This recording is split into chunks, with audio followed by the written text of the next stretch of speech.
Bayangkan skenario ini, Anda masuk ke dalam kandang ayam petelur kesayangan Anda. Membawa ember pakan premium paling mahal yang ada di toko peternakan. Lalu dalam beberapa minggu ke depan, Anda justru melihat ayam-ayam Anda lesu, produksi telur anjlok, atau bahkan ada yang mati satu persatu. Disinilah letak paradoks terbesar dalam peternakan rumahan modern. Banyak peternak, pemula mengira bahwa semakin mahal pakan pabrikan yang mereka beli dan semakin steril atau modern obat-obatan kimia yang mereka jejalkan, maka ayam mereka akan otomatis menjadi mesin petelur yang super sehat. Faktanya, biaya pakan yang membengkak hingga menguras kantong seringkali tidak berbanding lurus dengan hasil panen telur atau tingkat kelangsungan hidup ternak kita. Kita seringkali terjebak oleh narasi para ahli dari sofa di internet yang selalu menyarankan rumus instan, beli suplemen kimia ini. Beli disinfektan pabrikan itu, atau gunakan pakan komersial tanpa batas. Padahal, peternakan skala kecil bukan tentang meniru industri raksasa yang serba mekanis. Di wilayah Indonesia dan Asia Tenggara, tantangan kita sangat spesifik. Kelembapan udara yang tinggi sepanjang tahun, fluktuasi musim hujan dan kemarau yang ekstrem, serta ancaman penyakit pernapasan akut yang bisa menyapu bersih satu kandang dalam hitungan hari.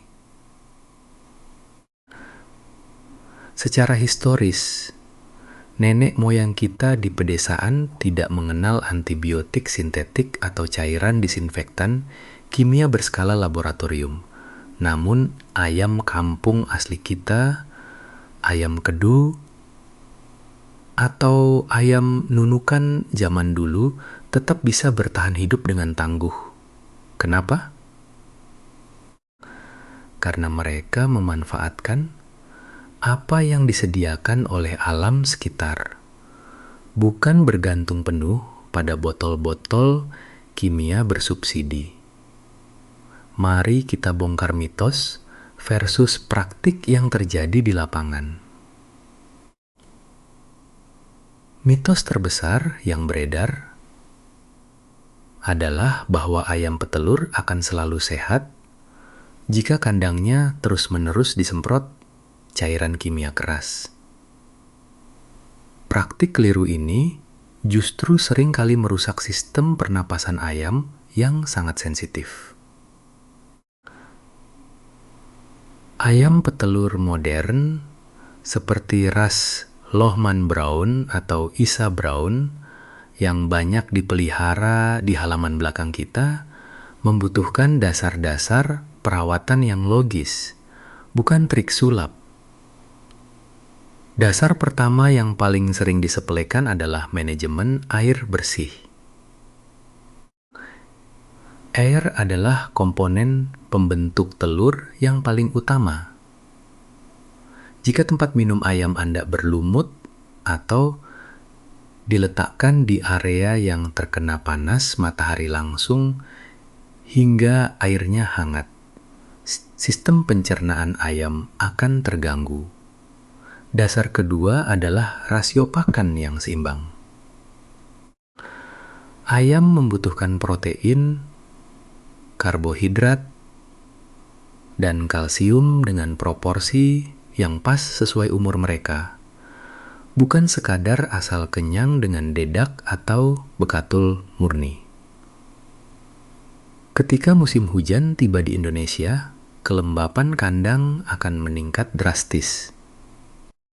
Ini adalah masa kritis di mana amonia dari kotoran ayam akan menguap lebih cepat dan memicu penyakit ngorok atau chronic respiratory disease, CRD.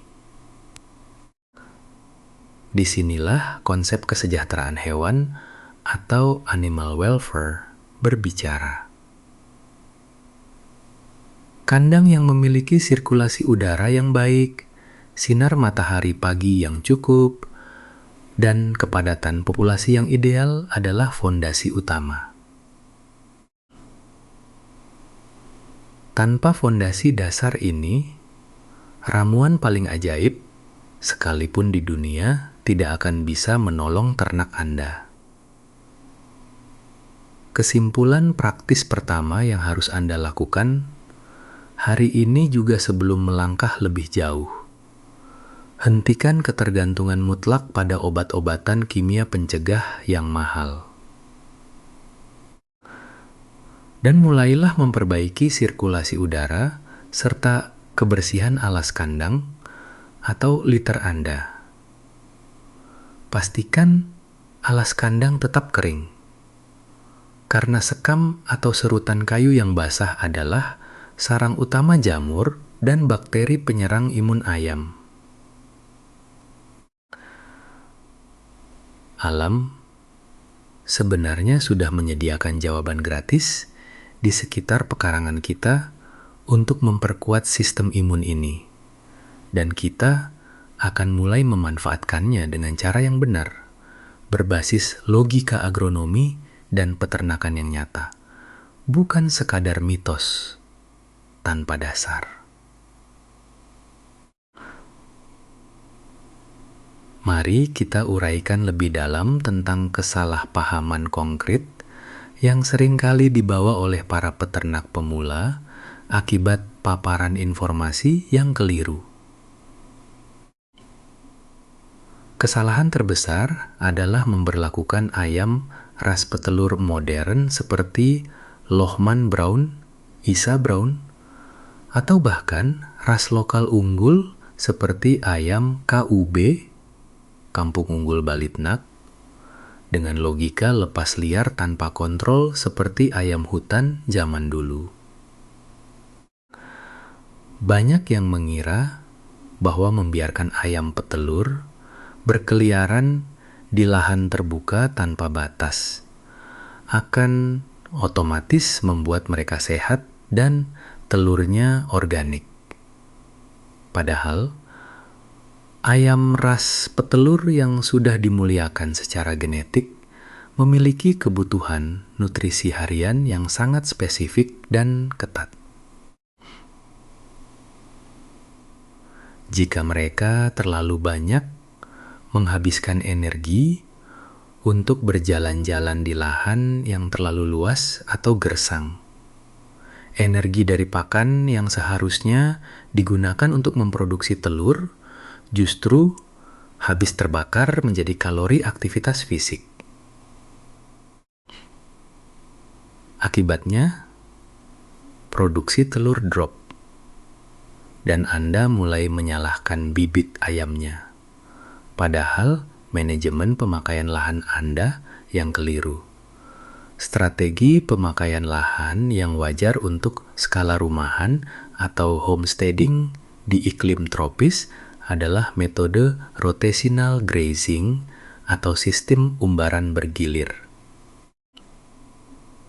Jangan biarkan ayam Anda menguasai satu area tanah yang sama selama berbulan-bulan sampai tanah tersebut menjadi keras, gersang, dan penuh dengan akumulasi parasit serta cacing tanah yang membawa penyakit.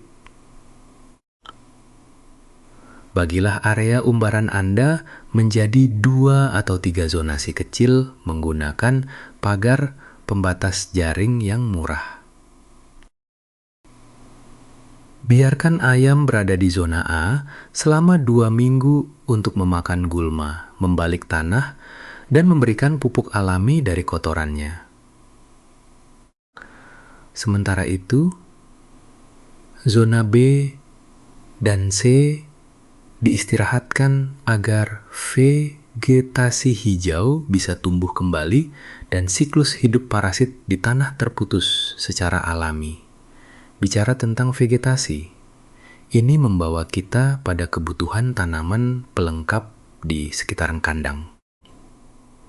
Menanam tanaman multi-year atau tanaman tahunan yang bisa menjadi sumber pakan tambahan dan peneduh adalah strategi yang sangat cerdas. Di Indonesia, tanaman seperti kelor, Moringa oleifera, indigofera, dan ubi jalar adalah pahlawan lokal yang nyata. Daun kelor dan indigofera yang dikeringkan, lalu ditepungkan memiliki kandungan protein kasar yang sangat tinggi, berkisar antara 2 hingga 25%. Mengintegrasikan tepung daun ini ke dalam pakan harian hingga batas maksimal 1% dapat membantu menekan biaya pembelian konsentrat pabrikan tanpa menurunkan kualitas nutrisi. Ini adalah praktik agronomi wajar, bukan klaim ajaib yang bisa menggantikan pakan utama secara total. Karena ayam tetap membutuhkan karbohidrat dari jagung dan serat kasar dari dedak padi berkualitas. Baik, faktor musiman di wilayah kita juga menuntut strategi pakan yang adaptif. Saat musim kemarau ekstrem, suhu di dalam kandang bisa melonjak drastis, menyebabkan ayam mengalami heat stress atau stres panas. Ayam tidak memiliki kelenjar keringat. Mereka mendinginkan tubuh dengan cara menjulurkan lidah dan bernapas cepat, panting. Pada kondisi ini, nafsu makan ayam akan turun drastis, namun kebutuhan mereka akan air minum dan elektrolit melonjak. Jika Anda tetap memaksakan takaran pakan yang sama tingginya seperti saat cuaca sejuk, pakan tersebut hanya akan membusuk di tempat pakan dan mengundang lalat. Sebaliknya, saat musim hujan tiba, tantangan berubah menjadi kelembapan tinggi yang memicu pembusukan pakan dan tumbuhnya jamur, menghasilkan mikotoksik, racun jamur, yang sangat berbahaya bagi hati ayam. Strategi pakan musim hujan adalah memberikan pakan dalam porsi kecil namun lebih sering. Memastikan tidak ada sisa pakan yang mengendap semalaman di dalam wadah. Selain itu, pemahaman tentang ras sangat menentukan keberhasilan. Ayam petelur ras coklat komersial membutuhkan asupan kalsium yang konsisten, terutama pada sore hari, karena proses pembentukan kerabang atau cangkang telur terjadi pada malam hari saat mereka tidur. Kesalahan pemula adalah memberikan pakan tinggi kalsium di pagi hari, yang akhirnya terbuang bersama kotoran sebelum sempat diserap oleh tubuh untuk memproses telur. Dengan mengatur waktu, pemberian pakan tambahan berupa grit atau pecahan kulit kerang pada waktu asar atau menjelang petang, Anda memastikan efisiensi penyerapan kalsium berada pada tingkat optimal. Pengelolaan yang berbasis pada pemahaman biologis hewan seperti inilah yang membedakan peternak sejati dengan mereka yang hanya ikut-ikutan tren tanpa dasar pengetahuan yang kuat. Desain kandang dan pagar dalam peternakan skala kecil seringkali menjadi pos anggaran yang membengkak karena peternak pemula terlalu fokus pada estetika, bukan pada fungsi dan keselamatan. Kandang yang ideal tidak harus mahal, melainkan harus memenuhi prinsip sirkulasi udara silang yang lancar dan proteksi dari predator lokal seperti musang, tikus, atau ular. Penggunaan kawat loket berdiameter tebal jauh lebih disarankan daripada jaring plastik murah yang mudah robek oleh gigitan tikus. Pagar area umbaran atau grazing juga harus ditanam sedalam minimal 10 cm ke dalam tanah untuk mencegah predator menggali jalan masuk dari bawah. Dalam sistem rotasi lahan, pagar portabel berbahan jaring nilon ringan dapat menjadi solusi efisien untuk membagi zona umbaran tanpa perlu membangun pagar permanen yang mahal. Ketika ayam dipindahkan dari satu zona ke zona berikutnya, zona yang ditinggalkan harus segera dibersihkan dari sisa kotoran yang menumpuk. Penumpukan kotoran di area terbuka yang lembab akan menjadi inkubator alami bagi larva lalat dan cacing pita.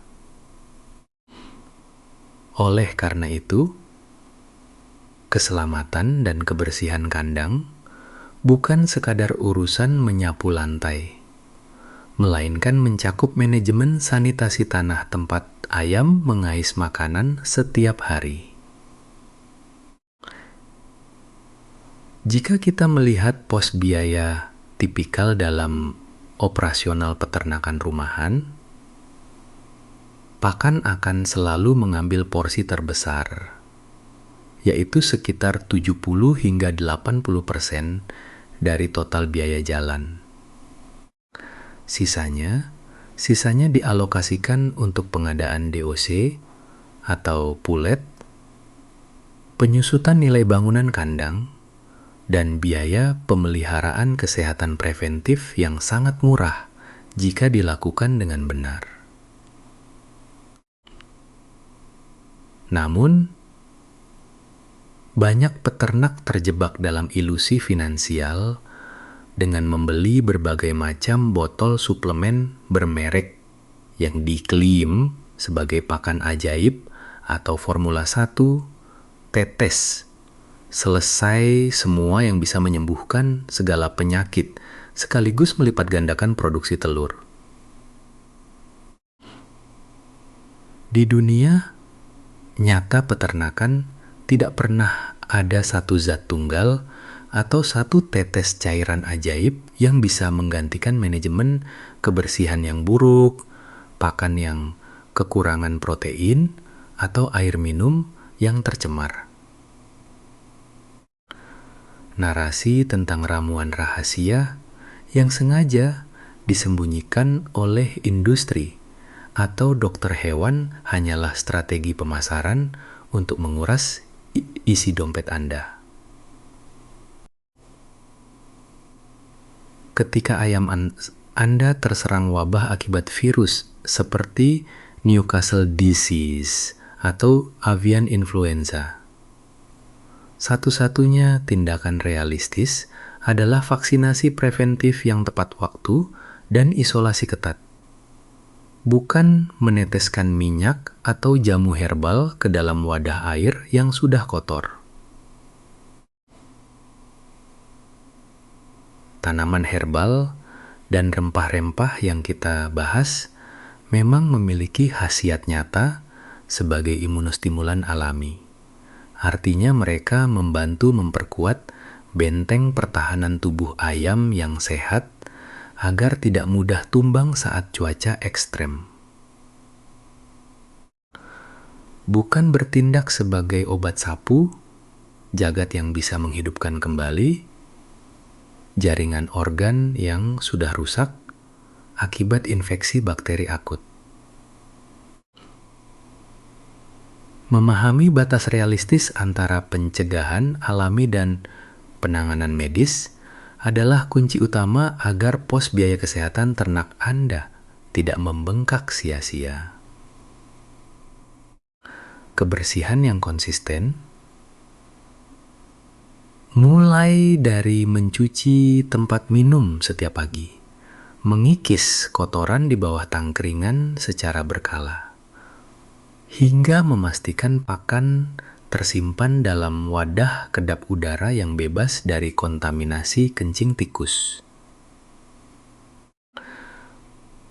adalah investasi terbaik yang jauh lebih murah dan 1000 kali lebih efektif daripada membeli botol-botol kimia berpita cukai mahal yang menjanjikan keajaiban instan di media sosial. Sebagai penutup dari seluruh rangkaian pembahasan kita, mari kita rangkum kembali batasan tegas antara fakta yang logis dan mitos yang menyesatkan dalam dunia peternakan rumahan. Mitos mengatakan bahwa pakan mahal atau suplemen ajaib adalah penentu utama kesehatan ayam. Namun faktanya sirkulasi udara yang baik, kebersihan alas kandang, dan manajemen air minum yang steril jauh lebih krusial. Mitos mengklaim bahwa ayam petelur bisa dilepas liar tanpa kontrol di lahan statis yang sama lamanya. Padahal, faktanya sistem rotasi umbaran dan integrasi tanaman tahunan seperti kelor atau indigofera adalah satu-satunya cara wajar untuk menjaga produktivitas tanah serta menekan biaya pakan secara realistis. Kita harus berhenti mempercayai narasi instan, satu tetes selesai semua yang sering digembar-gemborkan oleh para komentator internet. Dan mulai beralih pada praktik peternakan yang berbasis pada ilmu agronomi serta biologi hewan yang nyata. Bagi Anda yang baru saja ingin memulai atau sedang menata ulang peternakan rumahan Anda, berikut adalah daftar periksa realistis yang harus Anda penuhi. Pertama, periksa konstruksi kandang Anda. Apakah angin bisa mengalir bebas tanpa membuat ayam kedinginan? Dan apakah pondasi serta kawatnya sudah benar-benar aman dari jangkauan musang atau tikus? Kedua, buat jadwal rotasi lahan umbaran. Pastikan Anda memiliki minimal 2 zonasi pengetaman agar tanah tidak jenuh dengan amonia dan parasit. Ketiga, amankan sumber pakan dan air. Simpan pakan utama dalam tong kedap udara, jalankan pembagian pakan kalsium tinggi di waktu sore hari, dan bersihkan wadah minum setiap pagi tanpa absen. Keempat, siapkan tanaman pelengkap di pekarangan Anda sebagai cadangan nutrisi hijau musiman, dan pastikan Anda memiliki ruang isolasi khusus yang terpisah jauh dari kandang utama untuk mengarantina ayam yang menunjukkan gejala lestu atau sakit, selain urusan teknis. Membangun peternakan di halaman belakang juga menuntut sikap etis yang tinggi, baik terhadap hewan peliharaan kita maupun terhadap lingkungan tetangga sekitar. Menjaga kesejahteraan hewan bukan berarti memanjakan mereka dengan fasilitas mewah, melainkan memenuhi kebutuhan dasar mereka untuk bertengger, mengais tanah bersih, dan terbebas dari stres kronis akibat populasi yang terlalu padat di dalam satu sekat kandang. Sikap etis ini secara otomatis akan berdampak pada hubungan Anda dengan tetangga. Masalah klasik peternakan rumahan adalah bau amonia yang menyengat dan serbuan lalat. Jika Anda menerapkan manajemen alas kandang yang kering dengan rajin, menaburkan sekam baru atau mengomposkan kotoran ayam secara benar menggunakan mikroorganisme pengurai, kandang Anda tidak akan menghasilkan bau busuk yang mengganggu kenyamanan orang di sebelah rumah.